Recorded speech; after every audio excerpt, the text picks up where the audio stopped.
Welcome to Take a Break, Take a Breath for Monday, April 5th. I'm Rick Boyer, the pastor of Prospect Presbyterian Church, and Take a Break, Take a Breath, and it is an invitation to pause from the fever of life and all that is keeping us busy, running around and doing and feeling frantic, to center ourselves in God who made us and loves us and calls us by name. So I invite you, as we have been reading through the Gospel of Mark, to hear a few words about our passage for today. It is Mark 1:29 to 39. This particular reading comes after Jesus has finished his time in the synagogue on the Sabbath, and it's as if they go home to Peter's mother-in-law's house. In our day, in the old days, you went for Sunday dinner. And that's kind of what's going on here, except that when they get there, Peter's mother-in-law is sick with a fever and in bed. And Jesus goes and lifts her up, and she's healed. And her response to her healing is to begin to serve them, to take care of them. And I know there are a lot of patriarchy issues with that. But if we move beyond that to think about the differences between today and then, our response to the healing of Jesus in our lives should be service of some sort, ministry. And from there, then, the passage moves in 3 steps.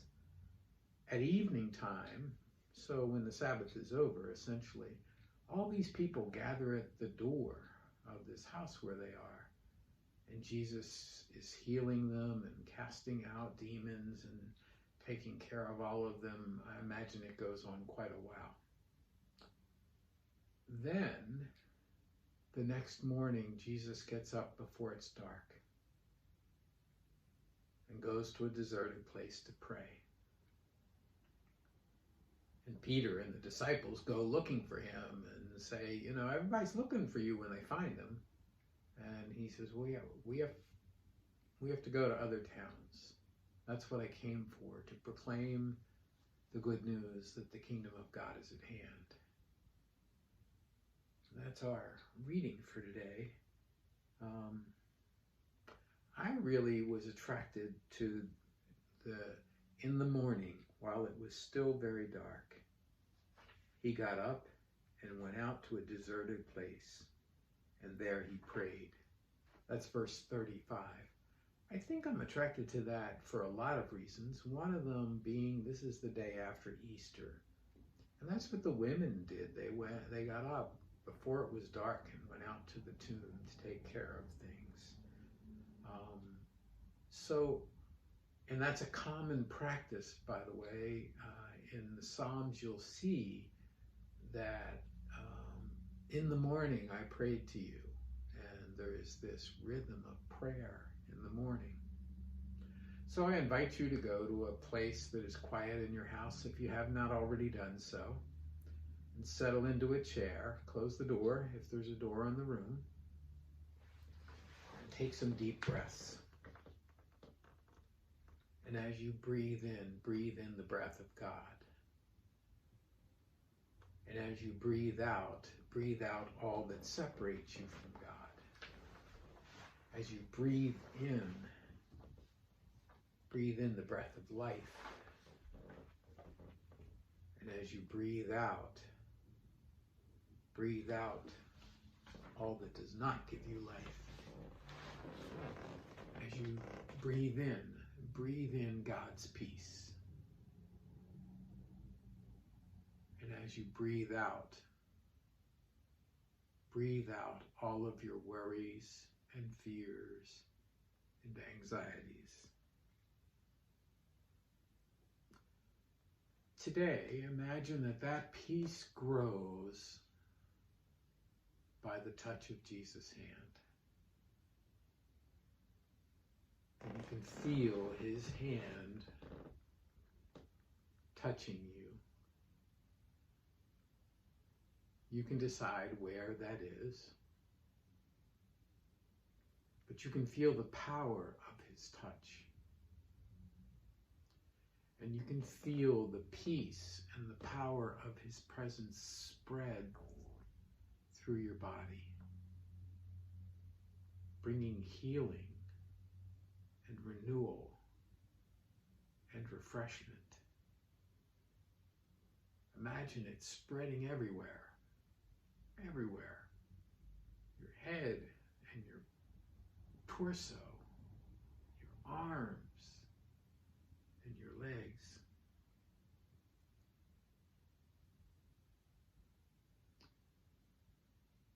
And then, in your mind's eye, do what Jesus did. I mean, if it's good enough for Jesus, it's good enough for us. Imagine it's early in the morning before the sun comes up, and you find a quiet, deserted place to pray.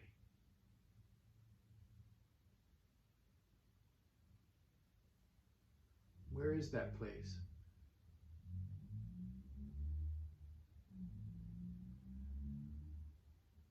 What does it look like? Are there any sounds?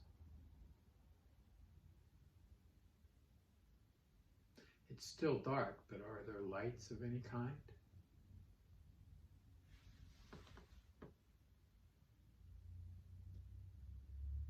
As you begin to pray, you're aware of the presence of God.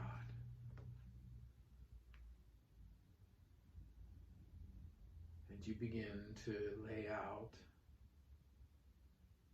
your worries and fears, your concerns about where your life is headed and who you are. Because that's what Jesus was praying about that day, that morning. Who am I? What is my mission? And what am I to do next? Have a conversation with God about all of that. Perhaps gain some clarity about that for you. I'll be quiet now.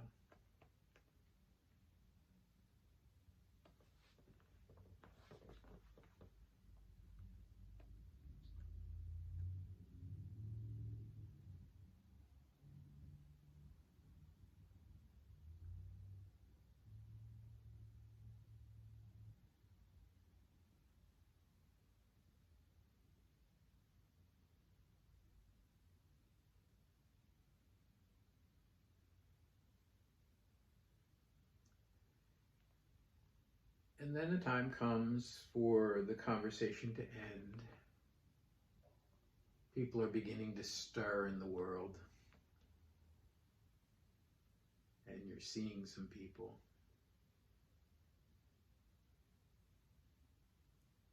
And so you let that image fade away. And you bring yourself back to the room where you are. And when you are ready, open your eyes.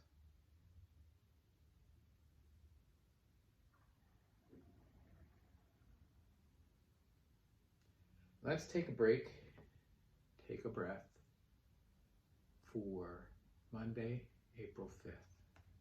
I'm Rick Boyer. If you want to talk with me or pray with me, send an email to rick@prospectchurch.org. You can also send feedback that way as well.